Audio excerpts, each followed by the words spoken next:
اعوذ باللہ السمیع العلیم من الشیطان الرجیم بسم اللہ الرحمن الرحیم۔ امام غزالی رحمۃ اللہ علیہ کی جو کتاب ہے احیاء علوم الدین، اس پر جو ہماری گفتگو کا سلسلہ ہے اس کو ہم جاری رکھتے ہیں، اور تھوڑی دیر پہلے جو میں انگریزی میں بات کر رہا تھا اسی حوالے سے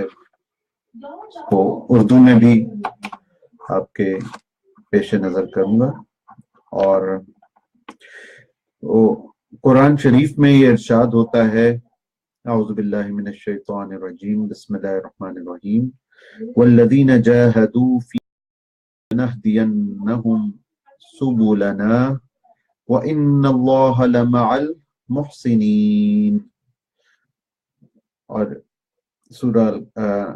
عنکبوت میں آیا ہے کہ جو لوگ ہماری راہ میں مشقتیں برداشت کرتے ہیں، کوشش کرتے ہیں، ہم ان کو اپنے راستے ضرور دکھائیں گے، اور بے شک اللہ تعالی خلوص والوں کے ساتھ ہے، احسان کرنے والوں کے ساتھ ہے۔ پہلی چیز جو ہمیں اس آیت سے پتہ چلتی ہے کہ جو مجاہدہ ہے اس میں کچھ نہ کچھ مشقت کا بھی عمل دخل ہے۔ مجاہدہ ویسے نہیں ہو جاتا بغیر مشقت کے، نہیں، یہ کوشش کرنی پڑتی ہے۔ تو کوشش صرف کوشش نہیں ہوتی بلکہ اس میں محنت اور مشقت درکار ہوتی ہے۔ دوسری بات یہ ہے کہ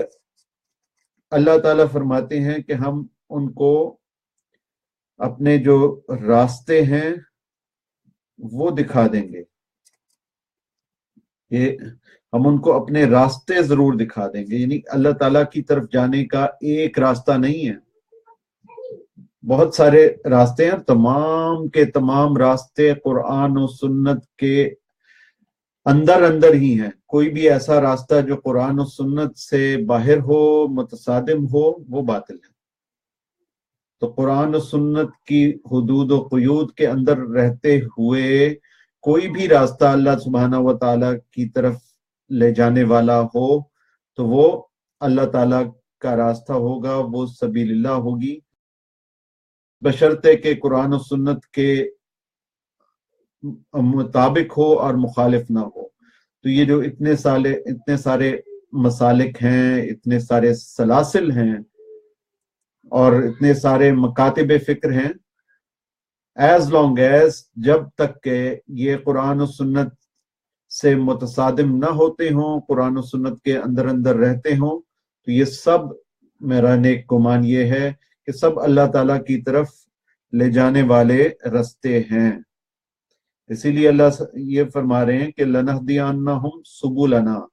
آپ ایک دائرہ ڈرا کریں اور اس دائرے کے ارد گرد سب لوگ جو ہے وہ اکٹھے کھڑے ہو جائیں، تو اب اس کے جو دائرے کے سینٹر میں جو جانا ہے، تو کہیں سے بھی آپ وہ ریڈیس ڈرا کریں گے، رداس کو جب آپ ڈرا کریں گے، کھینچیں گے، تو وہ رداس سیدھا اس کے سینٹر میں جائے گا۔ تو اب کتنی ڈگریز ہوتی ہیں ایک دائرے میں؟ 360 ڈگریز ہوتی ہیں، 360 جو ہیں وہ ڈگریز ہوتی ہیں۔ اس کا مطلب ہے کہ 360 صراط مستقیم ہو سکتی ہیں جو اللہ تعالیٰ کی طرف لے جانے والی ہوں گی، لیکن دائرہ قرآن و سنت کا ہوگا۔ اس دائرے سے باہر تو پھر وہ چیز قابل قبول نہیں ہوگی۔ تو دائرے کے اندر رہتے رہتے آپ اللہ سبحانہ و تعالیٰ کی طرف جائیں گے، تو with minor differences، کچھ چھوٹے موٹے جو اختلافات ہوں گے اس کو اللہ تعالیٰ نہیں دیکھے گا، بلکہ اس کو معاف کرے گا، اور جو بھی قرآن و سنت پہ چلنے والا ہوگا اور سنسیئر انٹینشن کے ساتھ اور خلوص نیت کے ساتھ آئے گا تو اللہ تعالیٰ، اور وہ اپنی کوشش کرے گا تو اللہ تعالیٰ اس کو راستے ضرور دکھائیں گے۔ لَنَهْدِيَنَّهُمْ سُبُلَنَا، اللہ تعالیٰ راستہ ضرور دکھائیں گے، یعنی لا میں ایک زور آتا ہے، لَنَهْدِيَنَّهُمْ سُبُلَنَا۔ تو اس کے بعد بے شک اللہ تعالیٰ خلوص والوں کے ساتھ ہے، محسنین کے ساتھ ہے۔ یعنی احسان کا کیا مطلب ہے کہ جو چیز ڈیزائرڈ ہو اس سے کہیں زیادہ کرنا۔ مثلا آپ نے کسی کو ٹائم دیا ہے کہ جی میں 4 بجے پہنچوں گا، لیکن آپ 3:50 پہ پہنچ جاتے ہیں۔ آپ نے جو کام کرنا تھا اس شخص کے لیے، وہ کام کرنا تھا مثال کے طور پہ 1 گھنٹے کے لیے کام کرنا تھا، تو آپ 3:50 پہ آپ پہنچے ہیں اور 5:10 تک آپ اس کا وہ کام کرتے ہیں، دل جمعی کے ساتھ کرتے ہیں،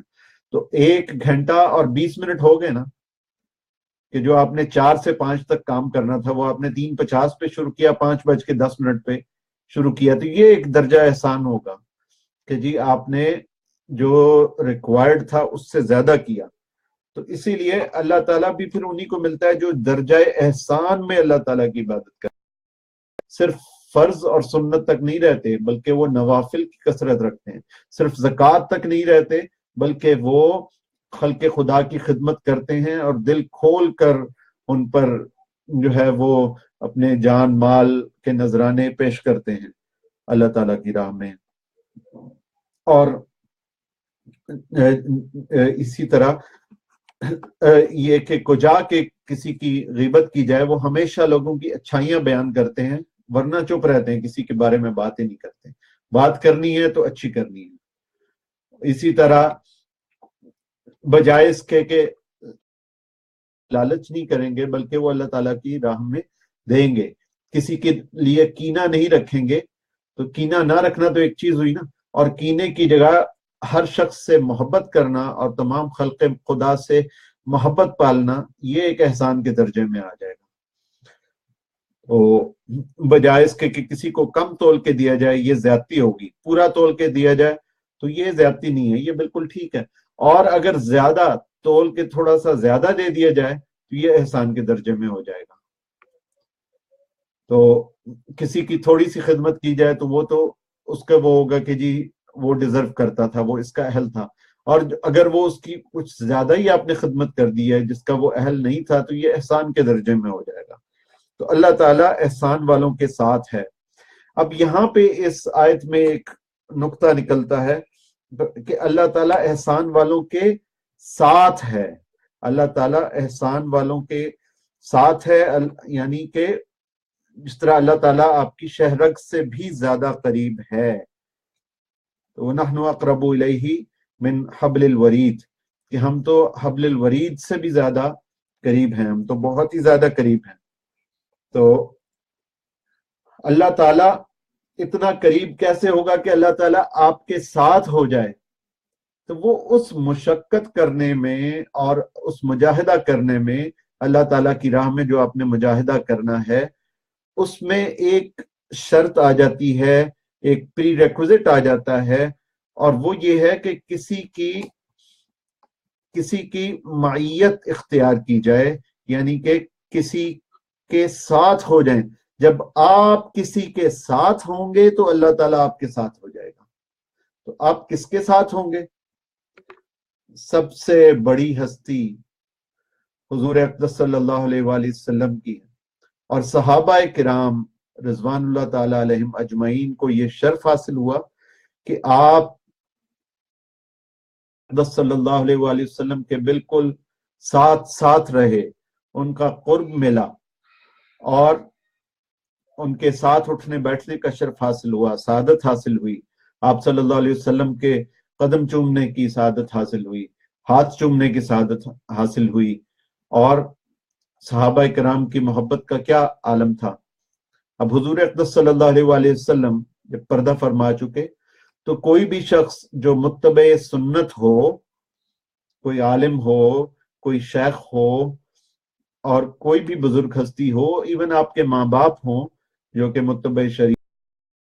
کی، اور ویسے بھی ماں باپ کا تو ہمیشہ سے مرتبہ بہت زیادہ ہے، تو ان کی معیت میں رہیں، ان کے ساتھ ٹائم گزاریں، اپنے بیوی بچوں کے ساتھ ٹائم گزاریں، اور ساتھ مل کر رہیں۔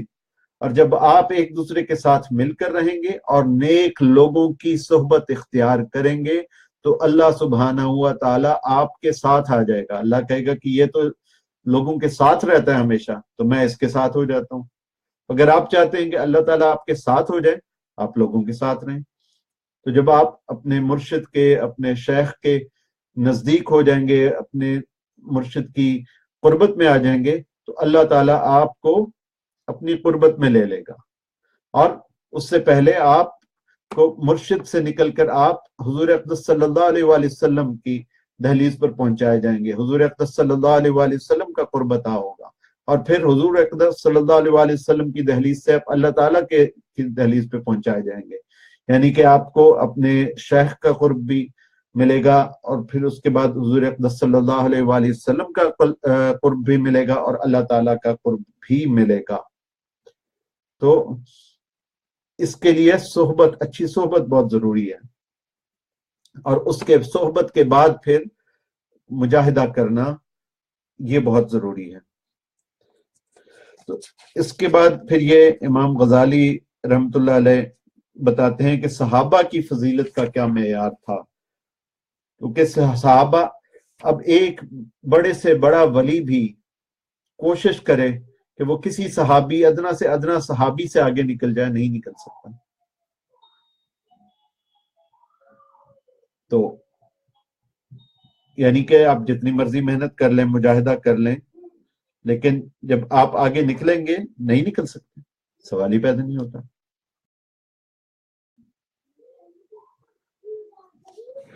تو صحابہ کو کیوں یہ مقام ملا، یہ مرتبہ صحابہ رضوان اللہ تعالی علیہم اجمعین کو کیوں ملا؟ تو وہ حضور اقدس صلی اللہ علیہ وآلہ وسلم کے ساتھ رہنے کی وجہ سے ملا، اور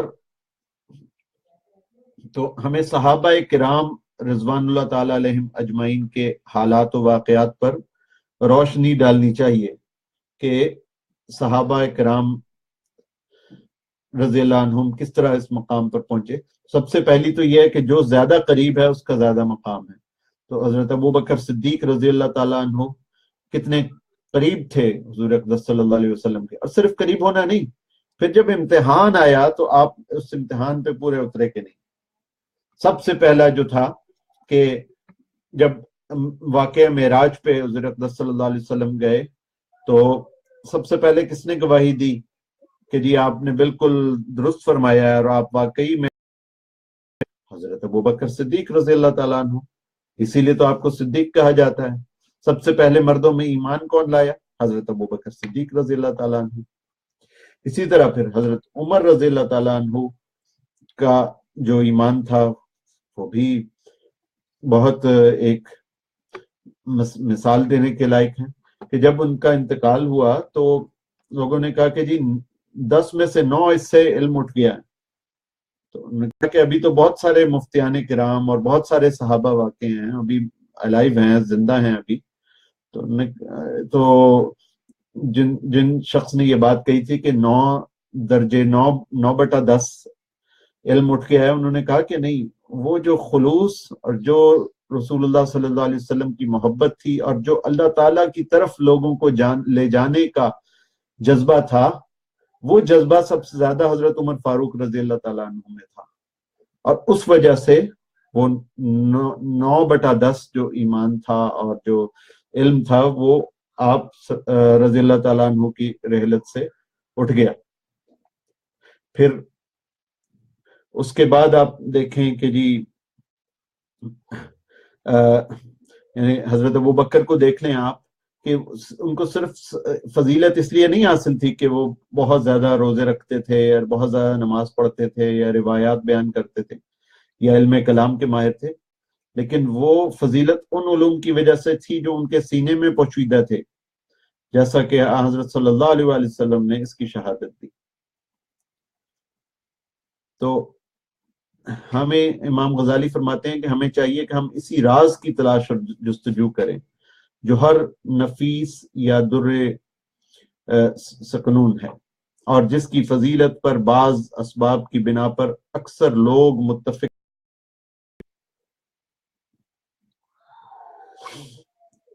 اسی طرح حضرت عبداللہ ابن عمر رضی اللہ تعالیٰ عنہ بھی کبار صحابہ میں سے تھے۔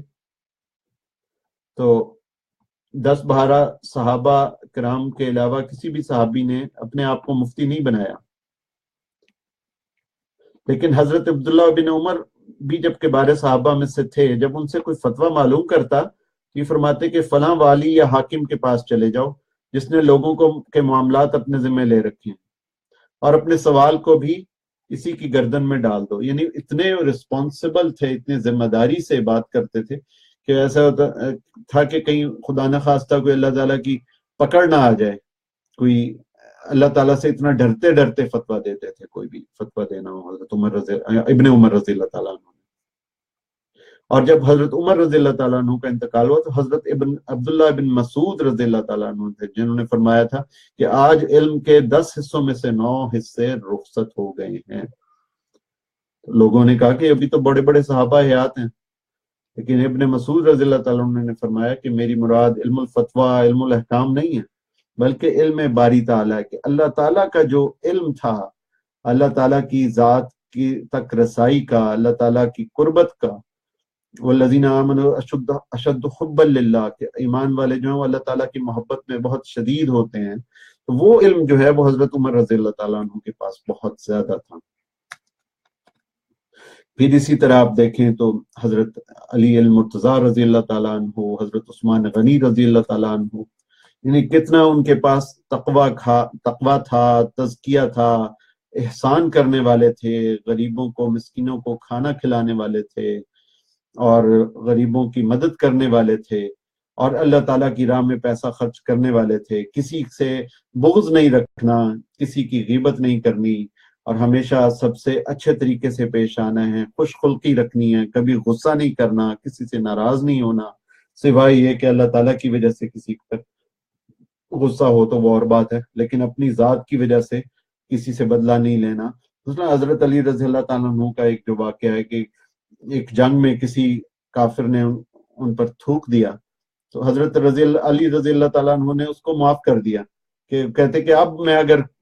بدلہ لیا تو یہ اپنی ذات کی وجہ سے میں بدلہ لوں گا، میں تو اللہ تعالیٰ کی خاطر اس بندے سے جنگ لڑا تھا، اب میں اگر ذاتی انتقام شروع کر دوں تو یہ تو میری ذات اس میں آ جائے گی. تو یہ ایک تقویٰ کا ایک معیار تھا. تو اس کے بعد یہ جب ایک معیار تھا تو اس معیار پہ یعنی کہ صحابہ کرام رضوان اللہ تعالی علیہم اجمعین کس طرح اترے، صحابہ کرام اور خلفائے راشدین المہدیین. تو اس کے بعد پھر یعنی کس طرح سے یہ اس کے بعد پھر کتنے ائمہ آئے جنہوں نے بہت بہت زیادہ اللہ تعالیٰ کی خشیت رکھنے والے تھے اور اللہ تعالیٰ کا خوف رکھنے والے تھے، اللہ تعالیٰ سے ڈرنے والے تھے. اور ایسے ایسے مفتیان کرام آئے جنہوں نے فتاوی بھی دیے اور اللہ تعالیٰ سے ڈرتے ڈرتے فتاوی دیے، اور ذہن میں رکھا کہ ان کا فتویٰ دینے کا مقصد اللہ تعالیٰ کا قرب حاصل کرنا ہے. تو ان میں جو میرے ذہن میں نام آتے ہیں، امام ابن تیمیہ رحمہ اللہ، امام ابن قیم رحمہ اللہ ان کا نام آتا ہے، پھر امام حسن بصری رحمۃ اللہ علیہ، پھر جو امام غزالی نے جن کے نام لکھے ہیں بہت بلند پائے کے نام ہیں، یعنی اس میں امام مالک رحمۃ اللہ علیہ، امام ابو حنیفہ رحمۃ اللہ علیہ، امام احمد بن حنبل رحمۃ اللہ علیہ، امام شافعی رحمۃ اللہ علیہ، اور جو 5واں نام اس میں آتا ہے امام سفیان الثوری رحمۃ اللہ علیہ کا. تو اس میں یعنی یہ ایسے ائمہ تھے جنہوں نے فقہ بھی پڑھی، فقہ بیان کی، فقہ مرتب کی، لیکن ان کے پیش نظر کوئی دنیا نہیں تھی، کوئی شہرت کا حصول ان کا مطمع نظر نہیں تھا، بلکہ ان کا مطمع نظر تھا کہ اللہ تعالیٰ کے کلوز ہوا جائے، اللہ تعالیٰ کی طرف خود بھی اللہ تعالیٰ کے قریب پہنچنے کی کوشش کریں اور لوگوں کو بھی اللہ تعالیٰ کے قریب کرنے کی کوشش کریں. یہ ان کے ذہن میں ہوتا تھا، اور اس نقطہ نظر سے، اس نیت سے وہ اللہ تعالیٰ کے جو شریعت کے احکام اور مسائل تھے. تو مطلب کہنے کا مطلب یہ ہے کہ اس میں 2 چیزیں ہیں. ایک تو یہ کہ اللہ تعالیٰ کی طرف پہنچنے کے لیے بہت زیادہ کوشش کی جائے، سعی کی جائے، مجاہدہ کیا جائے، اور دوسری بات یہ ہے کہ نیک لوگوں کی صحبت اختیار کی جائے. تو جس طرح سے جس ہستی کی مجھے صحبت نصیب ہوئی، مولانا محمد نسیم احمد صدیقی صاحب، کہ وہ کتنے وہ ان سے زیادہ یعنی خوش اخلاق شخص میں نے بہت کم لوگ دیکھے ہیں جو اتنے خوش اخلاق ہیں اور اتنے محبت کرنے والے ہیں. اور پھر یہ کہ آپ کا جو بھی شیخ ہو، جو بھی مرشد ہو، جس کو بھی آپ پھر اس کی بات مانیں، اس کی ہر بات مانیں، اور وہ جو آپ کو اوراد اور وظائف بتائے وہ پڑھیں، کسی بھی سلسلے سے، کسی بھی مکتبہ فکر سے تعلق ہو. تو مثلا